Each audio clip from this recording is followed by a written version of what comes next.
오늘은 부활주일입니다. 부활주일 설교 말씀이고요. 요한복음 6장 35절에서 40절, 52절에서 59절까지의 말씀이고요.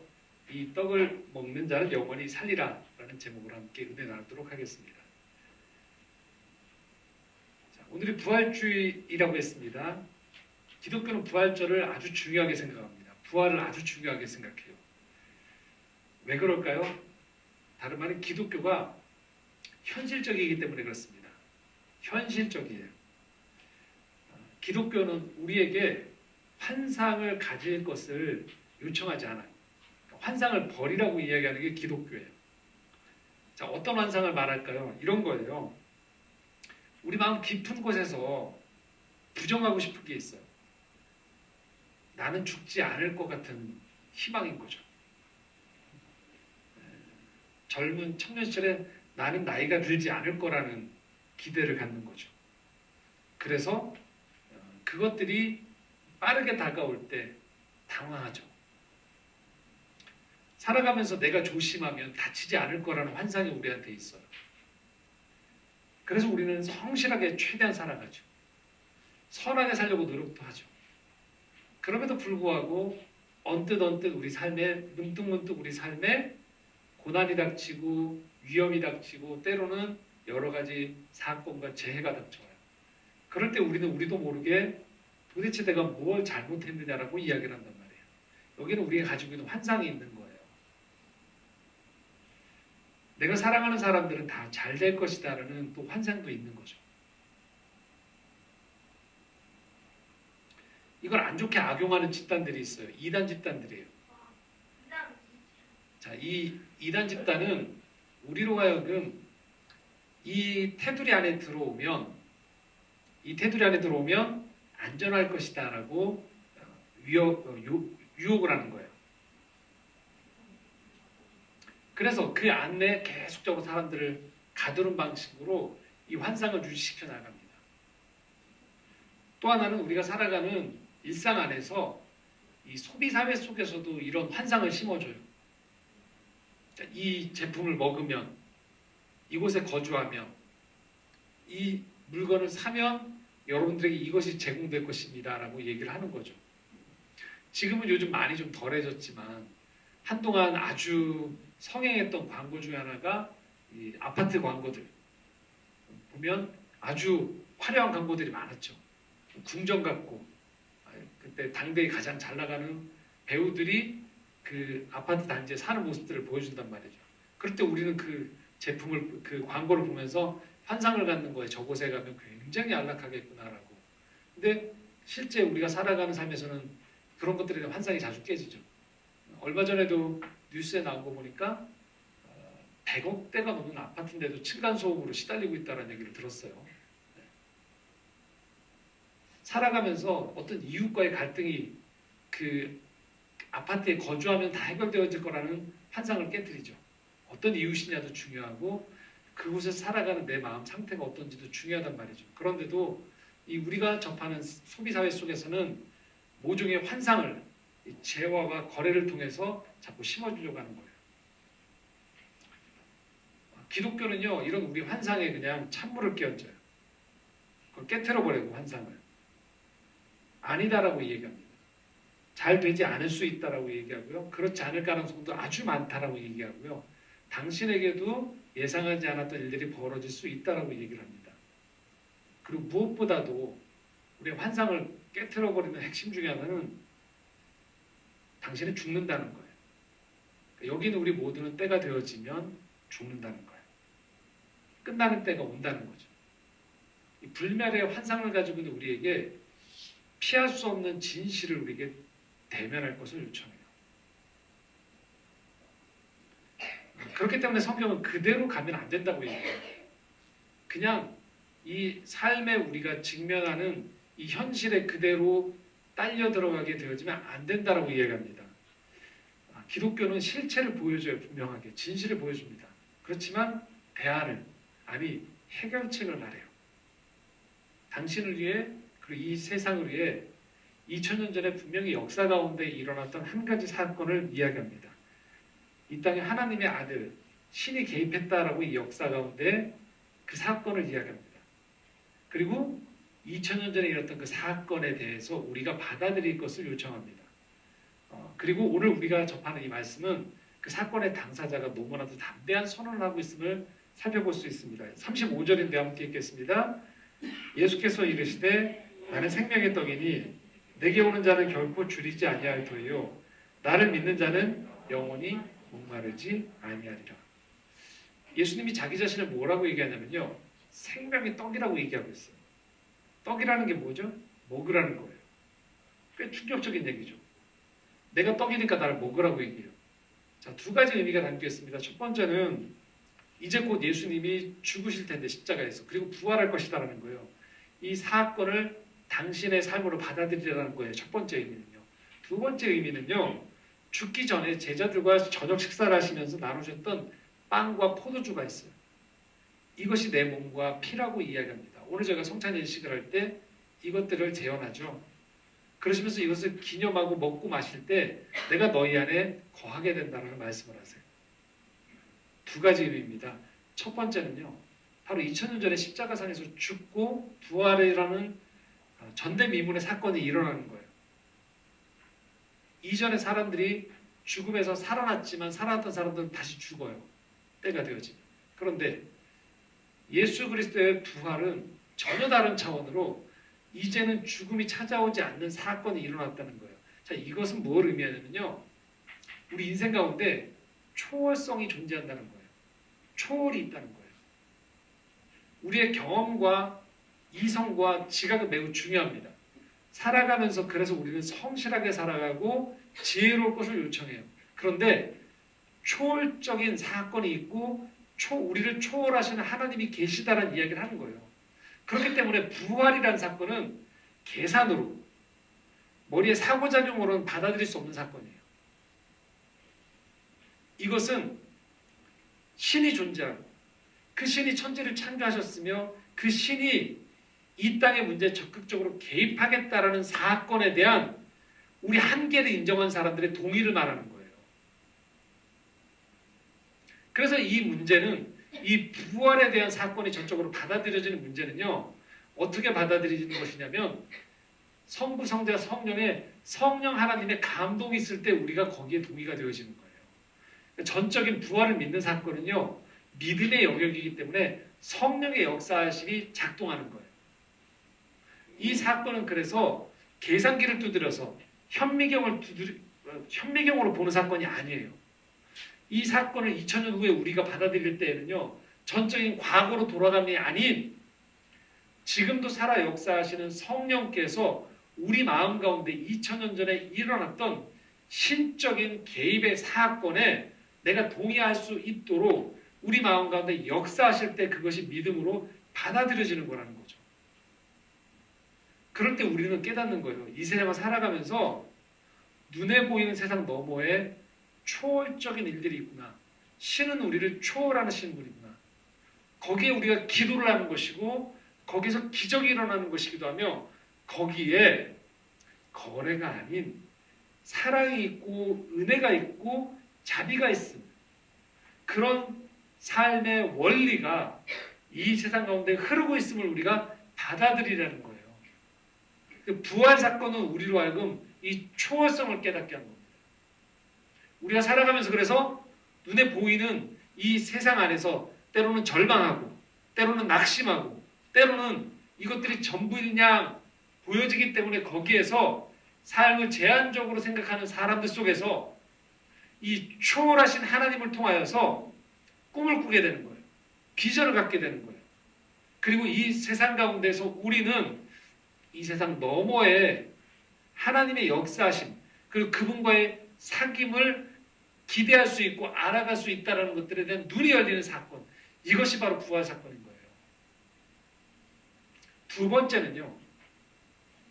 그분이 우리가 먹고 마시는 빵과 포도주 가운데 임재하셔서 나를 먹으라고 하시는 거예요. 자, 이것은요. 내재성을 의미해요. 내재성. 이 안에 담겨 있다는 거예요. 하나님은 우리를 초월하세요. 그러나 동시에 하나님은 우리 가운데 내재하세요.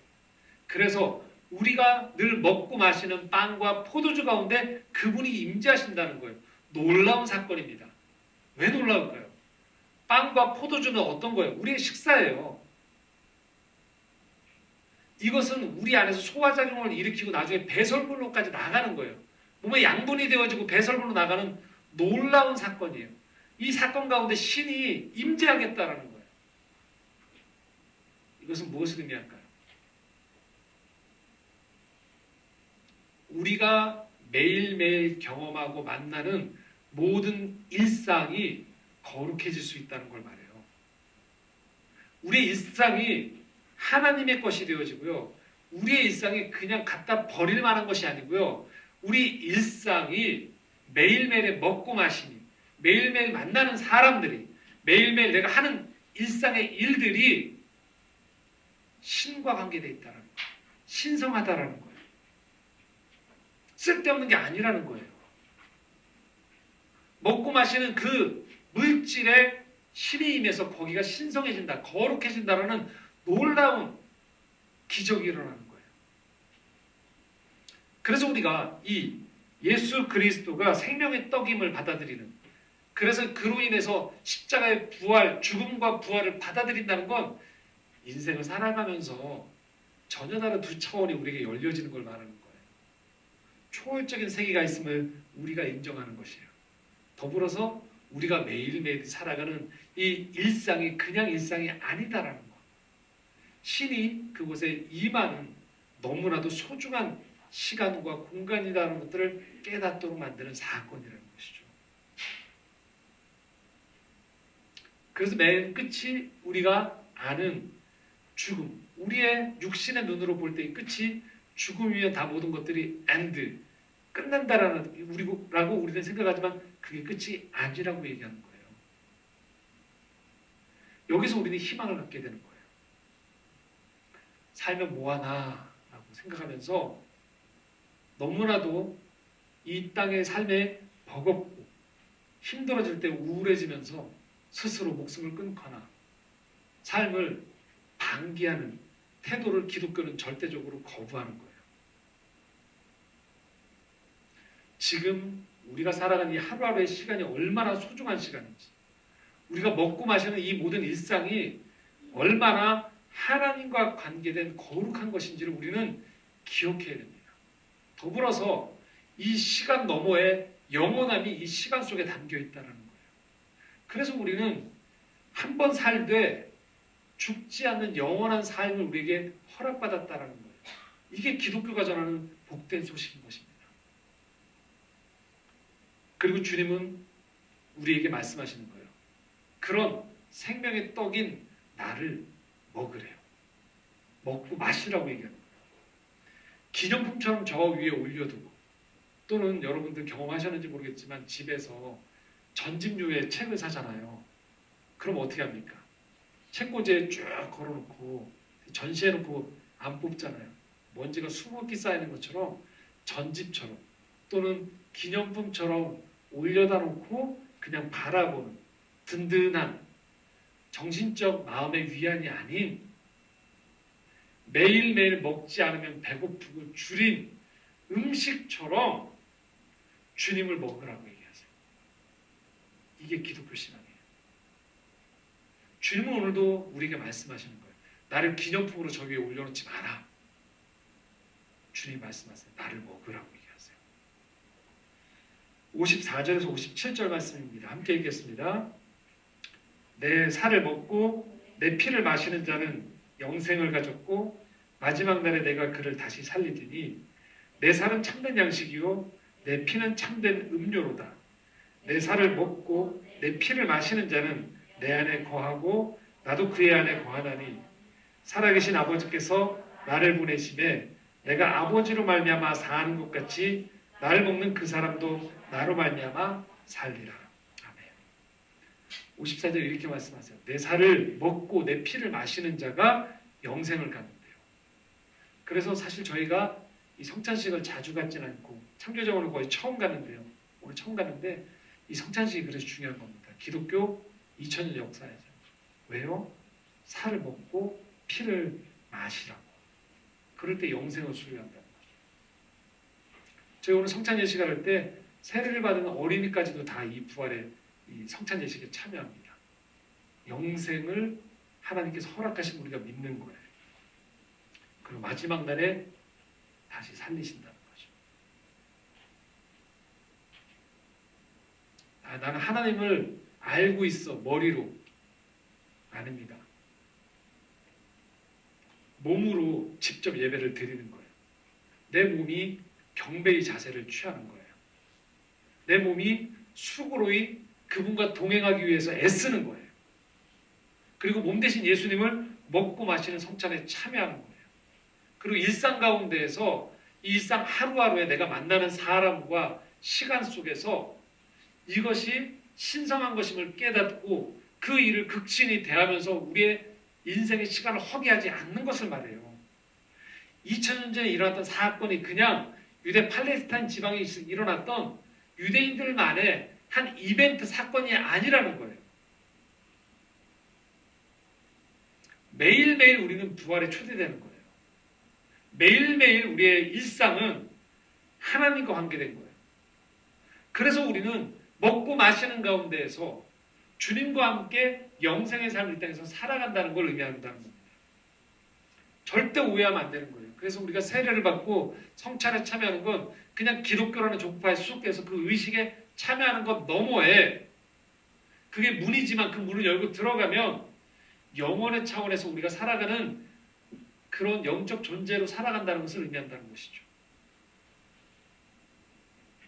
환상에 빠지지 말라는 거예요. 죽지 않을 거다, 다치지 않을 거다, 우린 강할 거다, 잘 될 거다. 아닐 수 있다는 거예요. 그럼에도 불구하고 전혀 다른 차원으로 인해서 우리는 이 땅 가운데서 힘있게 살아갈 수 있다는 거예요. 희망을 가지고 살아갈 수 있다는 거예요. 사랑하며 살아갈 수 있다는 거예요. 고린도후서 13장 4절에 이렇게 말씀합니다. 함께 읽겠습니다. 그리스도께서 약하심으로 십자가에 못 박히셨으나 하나님의 능력으로 살아계시니 우리도 그 안에서 약하나 너희에게 대하여 하나님의 능력으로 그와 함께 살리라.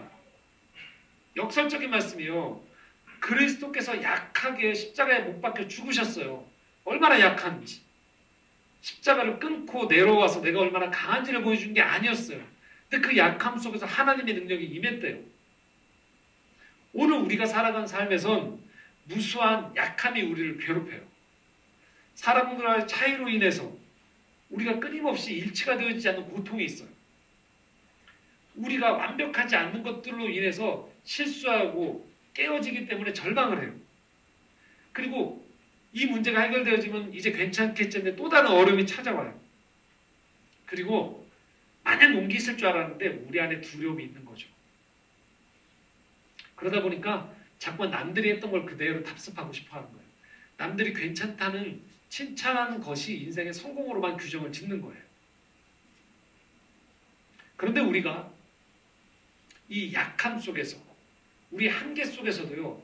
하나님의 능력이 우리에게 임한다는 건 바로 이런 거예요. 천지를 창조하신 하나님의 그 창조의 능력이 우리한테 임한다는 거예요. 애굽의 노예로 살던 사람들을 해방시켜주신 자유의 능력이 우리에게 임한다는 거예요. 우상을 섬기면서 헛된 것에 시간을 낭비하던 사람들이요.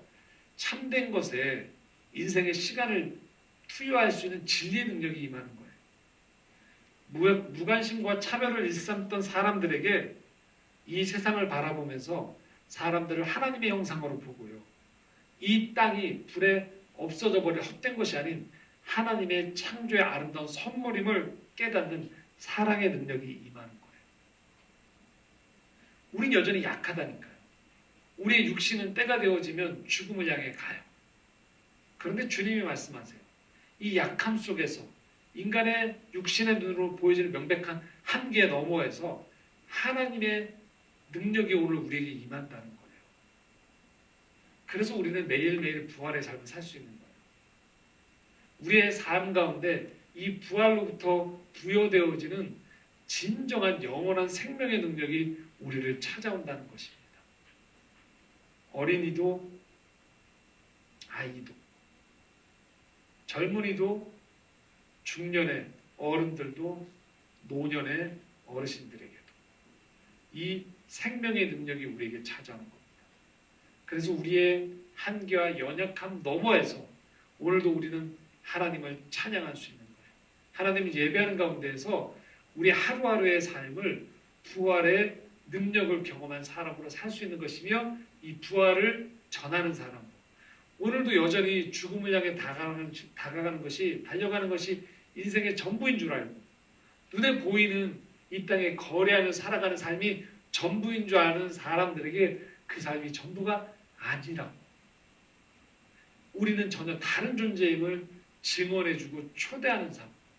그것이 바로 부활을 경험한 우리에게 하나님이 주신 초대이자 선물이고 그 능력을 오늘도 여러분들은 경험하며 사실 수 있는 것입니다. 그 부활의 능력이 오늘 우리 가운데 임하기를 간절히 소망합니다. 함께 기도하겠습니다.